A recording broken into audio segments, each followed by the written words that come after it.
कल हम लोग पढ़े हुए थे VBI ऑब्जेक्टिव जो मैट्रिक बोर्ड में आने वाला है उसका पार्ट 1 पढ़े हुए थे। पार्ट 1 में हम लोग कुछ ऑब्जेक्टिव सॉल्व करना सीखे और उस एक ऑब्जेक्टिव से बहुत सारे ऑब्जेक्टिव को हम लोग सॉल्व कर ले रहे थे। आज फिर पार्ट 2 में हम लोग कुछ और ऑब्जेक्टिव को देखेंगे और उसको सॉल्व करने का जानेंगे। तो इस पर कुछ क्वेश्चन बोर्ड पर है और फिर इस क्वेश्चन सबको समझाने के बाद फिर कुछ दूसरा क्वेश्चन जो है उसको लिखेंगे। लिखने के लिए तो इधर भी और भी क्वेश्चन लिख देते और आंसर देख देख के टिक मार देते कि ये आंसर होगा, लेकिन उससे आपको कोई फायदा नहीं होगा। तो पहले इसको समझिए, फिर उसके बाद फिर दूसरा क्वेश्चन इस पर लिखेंगे। अब अंक इसी को नहीं खोजने लगेगा, नहीं तो अगर सेम अंक यहीं आने वाला होता तो हम इतना जो समझा रहे हैं ऑब्जेक्टिव को सॉल्व करने के लिए उतना नहीं समझाते, बहुत कम ही देर में बहुत सारा ऑब्जेक्टिव हो जाता। तो अंक का कोई गारंटी नहीं होता है, संख्या का कोई गारंटी नहीं होता है। जैसे एग्जाम्पल के तौर पर यहाँ पर 2 लिखे हैं, वहाँ पर कुछ भी लिख देगा, 5 लिख देगा, 10 लिख देगा। तो हम लोग अगर सॉल्व करने का जानते रहेंगे तो सॉल्व कर सकते हैं, लेकिन केवल रट लीजिएगा तो उससे कोई फायदा नहीं है। तो आइए अब हम लोग इसमें सीधे सीधे क्वेश्चन को अब सॉल्व करने का सीखें। जैसे ये पहले जो ऊपर में क्वेश्चन दिया हुआ है ये है cos theta into cosec theta. केवल इतना ही क्वेश्चन नहीं होगा आज, और भी क्वेश्चन होगा, ठीक है, और भी कुछ टाइप का क्वेश्चन होगा। तो इस सब को बताने के बाद फिर दूसरा क्वेश्चन आज बता रहे हैं, ठीक है। तो इसमें दिया हुआ है क्या, cos theta into cosec theta, और इसमें से बताना है कि किसके बराबर होगा। तो आप लोग जानते हैं cos theta into cosec theta को हम लोग 1/sin थीटा लिख सकते हैं। तो cos थीटा और sin थीटा यहाँ बटा में चला आएगा, क्योंकि cos थीटा से 1 में गुना करेंगे तो cos थीटा, और बटा में क्या हो गया, sin थीटा।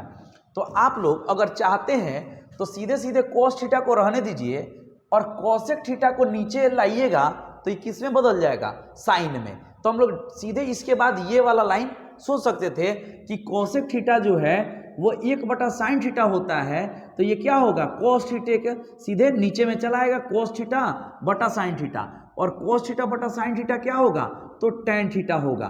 तो आप लोग मन में अगर सोच लेते कि cos थीटा और यहाँ पर कॉसेक थीटा को हम लोग बटा में sin थीटा लिखेंगे, तो आप लोग मन में समझ लेते cos थीटा बटा sin थीटा हो गया, और cos थीटा बटा sin थीटा ये गलत लिख दिए। ये कौन सा फॉर्मूला होगा, तो cot थीटा होगा, ठीक है। cos थीटा बटा sin थीटा cot थीटा होगा, sin थीटा बटा cos थीटा वो tan थीटा होता है। तो यहाँ पर हम लोग क्या लिख देंगे, cot थीटा, और इसका आंसर कौन सा हो जाएगा, तो B हो जाएगा, ठीक है। यहाँ तक बात समझ में आ गया। अब इसके बाद अगला क्वेश्चन है, ये जो था ये पहले वाला क्वेश्चन था। अब दूसरे क्वेश्चन को सॉल्व करने का देखिए कि क्या है। तो इसमें कह रहा है कि x + 2 इंटू x - 2 = 5। अब इसके बारे में पूछ रहा है कि इसका मूल बताइए कि इसका मूल क्या होगा। मूल का मतलब बताए थे कि x का मान निकाल दिया जाए, ठीक है। तो हम लोग यहाँ पर क्या करेंगे कि इसको हम लोग आपस में गुना करेंगे। कल इस प्रकार के फॉर्मूला का चर्चा हो चुका था फर्स्ट पार्ट में कि इसमें इसको हम लोग a + b into a - b यानी कि a² - b² लिख सकते हैं। तो यहाँ हो जाएगा x² - 2 का स्क्वायर = 5। अब फिर यहाँ से x² माइनस 2 का स्क्वायर कितना होगा, तो 4 हो जाएगा। 2 का स्क्वायर मतलब 2 में 2 से गुना कर लीजिएगा, 4 आ गया, बराबर 5।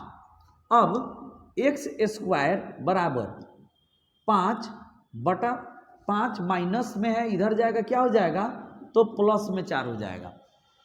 जब माइनस में है इधर गया तो प्लस में 4 हो गया। अब इसके बाद हम लोग लिखेंगे x² बराबर कितना हो गया, तो 9।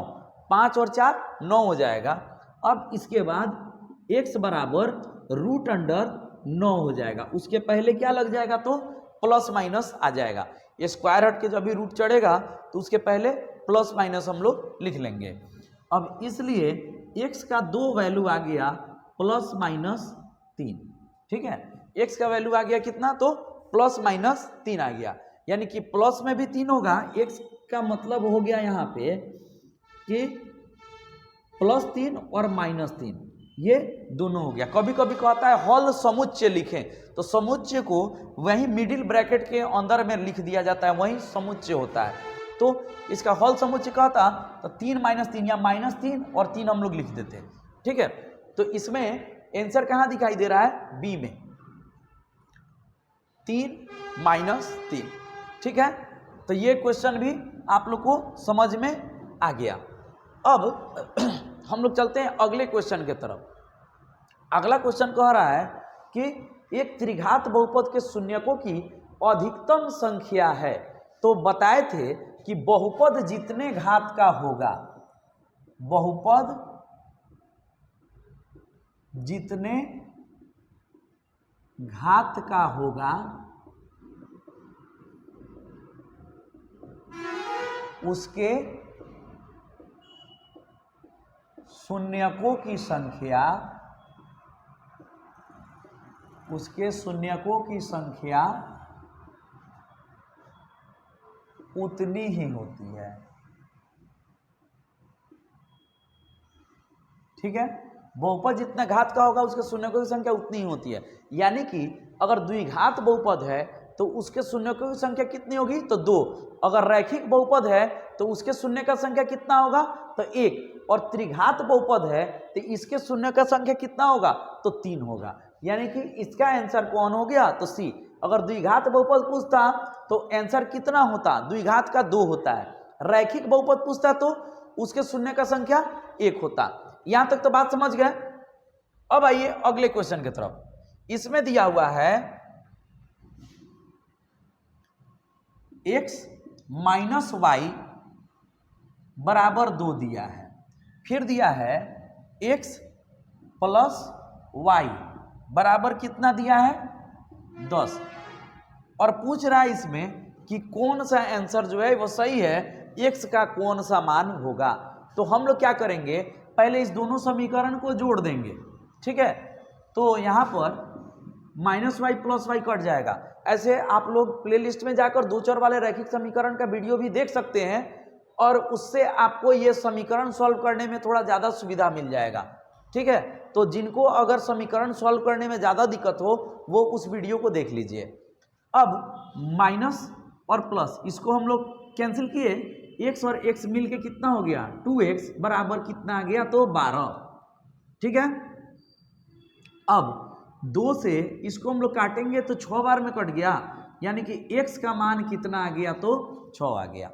अब x का मान 6 देखिए कि कहीं है, तो यहां पर x का मान पहले ही 6 दिया हुआ है, बाकी कहीं भी 6x का मान नहीं दिया है। तो कहने का मतलब है कि जब भी आंसर अगर आएगा तो अब कौन सा आंसर होगा, तो सी ही होगा। अब y का मान अभी निकालने का कोई आवश्यकता नहीं है। हाँ, अगर फुर्सत में है, पूरा टाइम है आपके पास, तो निकालते रहिए, कोई दिक्कत नहीं है। नहीं तो ऑब्जेक्टिव है, आंसर में टिक करना है। आप देख लीजिए कि इसमें x का मान आ गया 6, अगर बाकी जगह भी x का मान कहीं 6 आया होता तो हम लोग ट्राई करते, नहीं तो फिर अब y का मान के लिए हम लोग ट्राई करने जाएंगे, समय बर्बाद होगा। लेकिन अगर निकालना चाहते हैं तो हम लोग क्या करेंगे, इसका मान या तो इसमें रखेंगे या इसका मान जो है इसमें रख देंगे, तो हम लोग को y का भी मान निकल जाएगा। जैसे अगर हम लोग यहाँ पर इस दूसरे वाले में हम लोग क्या करते कि मान रख देते x का, तो 6 प्लस क्या होता, y बराबर 10 होता। अब यहाँ से y बराबर 10, 6 प्लस में तो इधर जाएगा तो माइनस हो जाएगा, यानी कि इसलिए y का मान कितना आ गया, 4। तो x का मान आया है 6, y का मान 4। आंसर कौन हो गया इसका, तो सी हो गया, ठीक है। बात समझ गए। अब इसमें जैसे बताए पहले ही कि हम लोग एक मान निकाले, देख लिए अगर वो मैच कर जा रहा है, उसके जैसा दूसरा उसमें कोई ऑप्शन में नहीं दिया है, तो हम लोग इसको बिना सॉल्व किए ही सीधे सीधे हम लोग आंसर लिख सकते थे। अब एक और क्वेश्चन बोर्ड पर है, उसको समझा रहे हैं, और फिर नया क्वेश्चन जो है उसको लिखकर और फिर उसको बता रहे हैं। पहले वाला भी वीडियो जो नहीं देखे हो, कहीं हो सकता है आज फर्स्ट बार कोई वीडियो देख रहे हो, तो इसका फर्स्ट पार्ट आप लोग देख लीजिएगा।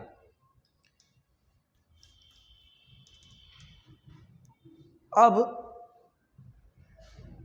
इसमें है एपी दिया हुआ है, इसका 30वां पद ज्ञात करना है। तो एपी इसमें कौन सा है, 10, 7, 4 ... ऐसे दिया हुआ है। तो इसमें एपी में ये होता है पहला पद, जिसको ए से सूचित करेंगे। तो इसमें ए का मान आ गया 10, डी निकालेंगे। फॉर्मूला बताए थे T2 - T1, यानी कि दूसरे पद में से पहले पद को घटा लेंगे तो डी निकल जाएगा। अब यहाँ हो जाएगा दूसरा पद 7, माइनस में हो गया 10, घटाएंगे तो कितना आ गया, -3 आ गया। ए और डी दोनों निकल गया। ऐसे एपी का भी वीडियो मौजूद है, तो आप लोग एपी का भी वीडियो जो है देख सकते हैं, उससे ज़्यादा कॉन्सेप्ट क्लियर हो जाएगा।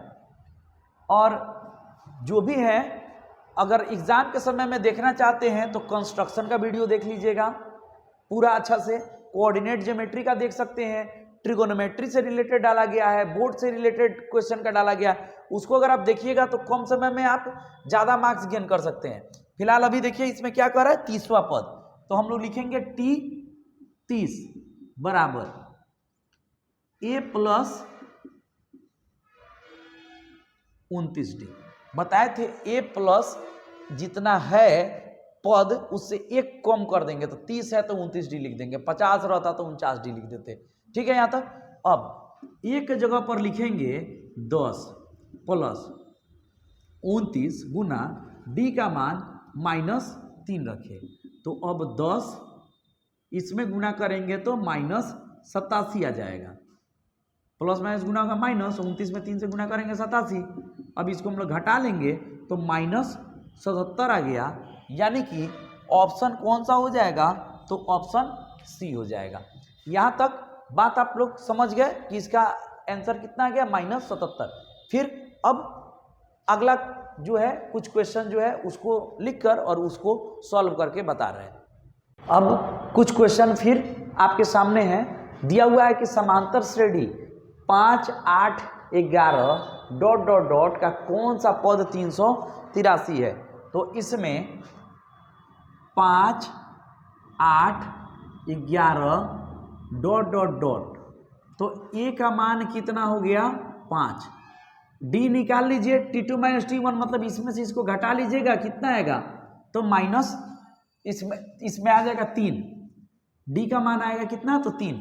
8 में से 5 को घटाना है। ठीक है, T2 - T1 यानी 8 में से 5 को घटाएंगे, कितना आ जाएगा, तो 3 आ गया। अब इसके बाद कह रहा है कि कौन सा पद, यानी कि n का मान निकाल देना है, और वो जो पद है अंतिम में कितना आ रहा है, 383। तो ये किसका मान हो गया, l का। a का मान 5, d का मान 3, n का मान निकालना है, और l का मान 383 दिया है। n का डायरेक्ट फार्मूला आप लोग में बता चुके हैं, l - a बटा d + 1। अब इसी फार्मूला को अप्लाई कीजिए, n का मान निकल जाएगा। यानी कि हम लोग यहां लिखेंगे l 383 माइनस a का मान 5 बटा d का मान 3 + 1। अब 383 में से 5 घटाइएगा तो 378 हो जाएगा, बटा 3 + 1। इससे इसको काटिए, 126। यानी कि इसको जोड़ लिए तो कितना आ गया, 127 आ गया। यानी कि इसमें पूछ रहा था कि इस समांतर श्रेणी में कौन सा पद 383 है, तो कौन सा पद आया, 127। यानी कि इसका आंसर कौन होगा, तो इसका आंसर हो जाएगा डी। ठीक है, अब अगले क्वेश्चन को आप लोग समझिए। ये तो समझ में आ गया ना। अब फिर नया क्वेश्चन में चलते हैं। इसमें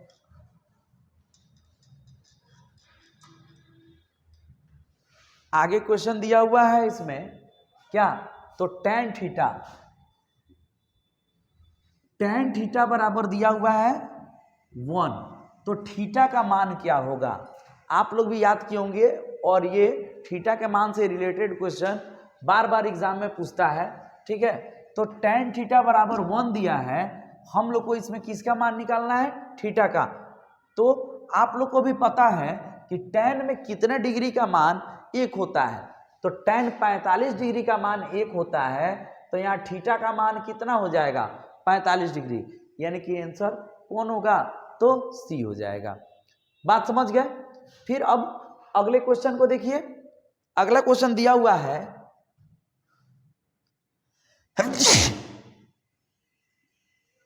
सेक square 44 degree minus cot square 46 degree. अब इसका मान बताना है कि इसका मान क्या होगा। तो इसमें हम लोग सेक को या कॉट को किसी एक को हम लोग चेंज करेंगे, ठीक है। इसका वैल्यू जो है हम लोग को तो पता है नहीं, 44 डिग्री का 46 डिग्री का आप लोग याद किए होंगे। तो 0 degree, 30 degree, 45 degree, 60 degree, 90 degree, इसका मान याद किए होंगे।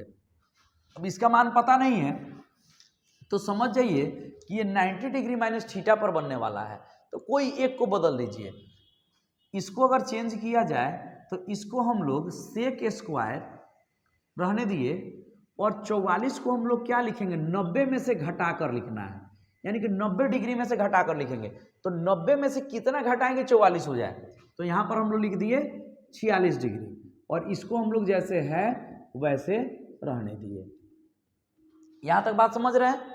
मतलब सेक स्क्वायर को सेक स्क्वायर छोड़ देंगे और ये 44 को हम लोग तोड़ेंगे 90 में से घटाकर। तो 90 में से कितना घटाएंगे कि 44 आएगा, तो 46 घटाएंगे, तो ये क्या हो जाएगा, 44 हो जाएगा।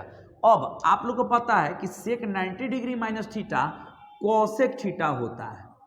तो स्क्वायर है तो स्क्वायर दे दिए, थीटा के जगह पर कितना डिग्री दिया है, 46 डिग्री, और माइनस कोट स्क्वायर 46 डिग्री।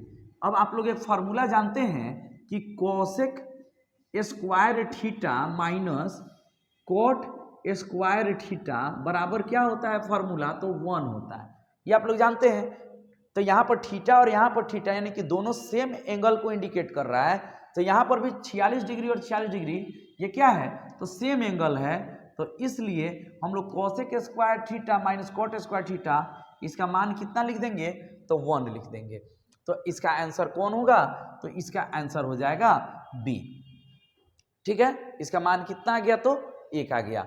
यहां तक आप लोग समझ चुके इस क्वेश्चन को, ठीक है। तो फिर अब अगले क्वेश्चन की तरफ हम लोग बढ़ रहे हैं। ये भी सेम ही है, इसको भी हम लोग उसी प्रकार से सॉल्व कर सकते हैं, ठीक है। तो इसको देखिए, अच्छा से समझते रहिए, फायदा होगा भविष्य में।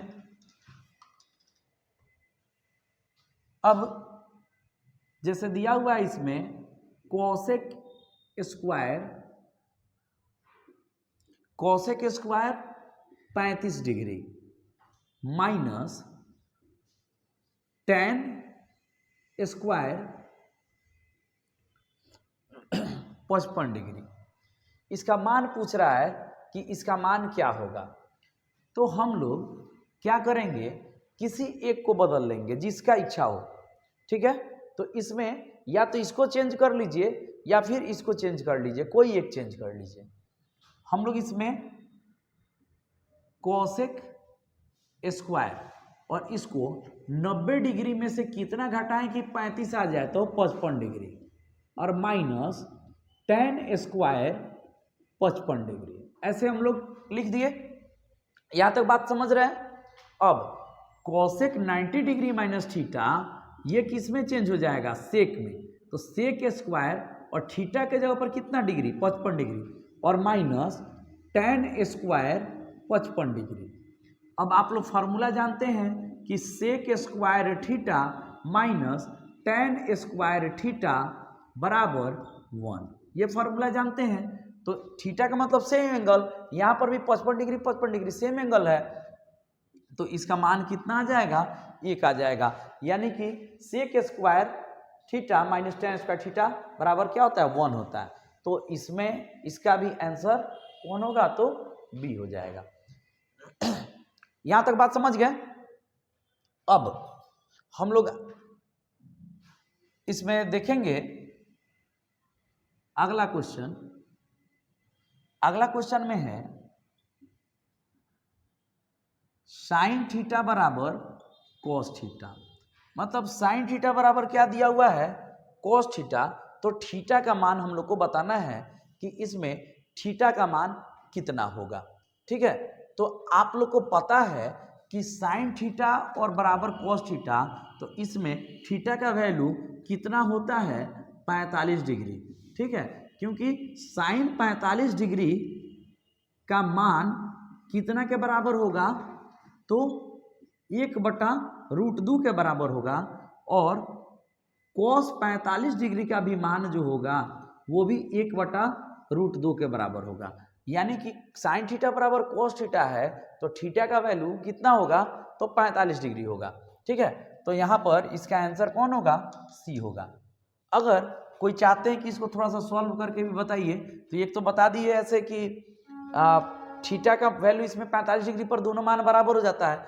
आप ऐसे भी सोच सकते हैं, सोचने के लिए कोई अलग से पैसा नहीं लगता है, आपका दिमाग है, जितना मन करे सोचते रहिए। अब देखिए इसमें साइन थीटा बराबर कॉस थीटा दिया हुआ है।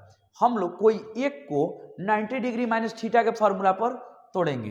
तो यहां पर साइन, इसको हम लोग, अगर साइन को हम लोग किस में बदलें, इसको हम लोग चेंज कर ले रहे हैं, तो साइन को हम लोग लिख दें अगर कॉस 90 डिग्री माइनस थीटा, ऐसे हम लोग लिख सकते हैं। और ये कॉस थीटा पहले से इधर है, तो इसको हम लोग लिख दिए। आप लोग को पता है कि cos 90 degree minus theta sine theta होगा, तो हम लोग इसको लिख दिए कि cos 90 डिग्री माइनस थीटा। अब दोनों तरफ cos से cos कैंसिल हो जाएगा, तो 90 डिग्री माइनस थीटा बराबर में कितना रहेगा, तो थीटा ही रहेगा ना। अब 90 degree is equal to theta, minus वाला थीटा इधर गया था, प्लस थीटा हो गया। ठीक है, अब इसके बाद 90 degree is equal to 2 theta हो जाएगा।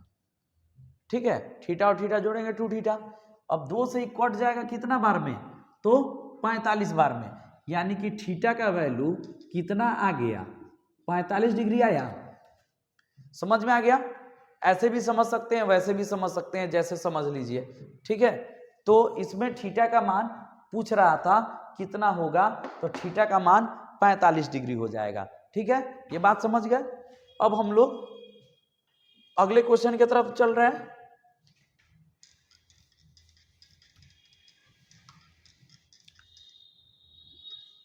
ध्यान से जो समझ रहे होंगे उनको ठीक लग रहा होगा, और कोई कोई आंसर के लिए केवल आए होंगे तो वो वीडियो को भगा भगा कर देख लीजिएगा, और आंसर में टिक लगा रहेगा उसको लगा लीजिए और रट के चले जाइएगा, जिस तरह हमेशा रटते रहे। देखिए अब अगला है, 2 सिक्कों की उछाल में संभव परिणामों की संख्या है। तो देखिए ये याद रखिएगा कि एक वस्तु पर कुल परिणामों की संख्या जितना होगा, एक वस्तु पर कुल परिणामों की संख्या जो होगा उसका पावर हम लोग n कर देंगे। यानी कि उस वस्तु को हम लोग जितना बार प्रयोग करेंगे तो उसका पावर हम लोग उतना ही कर देंगे। ठीक है, तो अब इसमें कह रहा है 2 सिक्कों की उछाल में संभव परिणामों की संख्या। तो एक सिक्का को हम लोग उछालते हैं, तो एक सिक्का को उछालेंगे तो उस पर क्या क्या परिणाम हो सकता है, हेड या टेल हो सकता है। यानी कि इस पर परिणाम कुल कितना हो जाएगा, तो इसके परिणामों का संख्या हो जाएगा, एक सिक्का पर 2 परिणाम होगा। ठीक है, तो 2 परिणाम होगा, तो हम लोग 2 लिखे। अब इस सिक्का को कितना बार उछाला गया है, 2 बार। चाहे 2 सिक्का को हम लोग एक साथ उछाल दे, बात एक ही है, तो इस पर हम लोग पावर क्या करेंगे, 2 कर देंगे। यानी कि इसका मान कितना आ जाएगा, तो 4। बात समझ में आ गया। अगर यही कहीं पूछ देता कि सिक्का को 3 बार उछाला जाता है या 3 सिक्का को उछाला जाता है, तो एक का परिणाम कितना होगा, 2 होगा। तो इसको हम लोग को कितना बार उछालना है, 3 बार। तो इसका पावर 3 कर देते, यानी कि 3 बार इसको गुना में लिखते, मान कितना आ जाता, तो 8 आ जाता। बात समझ रहे हैं। फिलहाल अभी इस क्वेश्चन में इसका आंसर कितना आया है, तो 4 आया था। इसको 2 बार उछाला गया था, तो 2 का पावर 2 कर दिए, यानी कि कितना गया, 4। अगर वहीं अगर पासा से रिलेटेड अगर क्वेश्चन होता, तो एक पासा, उस पर परिणाम क्या क्या आता है, 1 2 3 4 5 6, ठीक है, यानी कि इस पर कुल परिणाम कितना होता, 6। तो अगर हम लोग 2 पासा को अगर हम लोग फेंकते, तो 2 पासा को फेंकते तो इस पर पावर कितना कर देते, 2, मतलब जितना बार फेंकेंगे उसका पावर उतना कर देंगे। तो 6 का पावर 2 करते, मान कितना आता, तो 36 आ जाता। अगर हम लोग 3 पासा को फेंक दें तो 6 का पावर 3 कर देंगे, यानी कि मान कितना आ जाता, 216 आ जाता। लेकिन इस क्वेश्चन में केवल 2 सिक्का से रिलेटेड पूछा है, तो 2 सिक्का से रिलेटेड, यानी कि एक सिक्का को फेंकने पर परिणाम 2 होता है, तो 2 सिक्का को फेंका जा रहा है तो पावर 2 कर देंगे, यानी कि आंसर कितना आ गया, 4। ये सब बता दिए हैं। मान लीजिए कि कोई गारंटी नहीं है कि 2 ही सिक्का का पूछे, 3 सिक्का पूछ देगा तो क्या कीजिएगा, 2 पासा का पूछ देगा तो क्या कीजिएगा।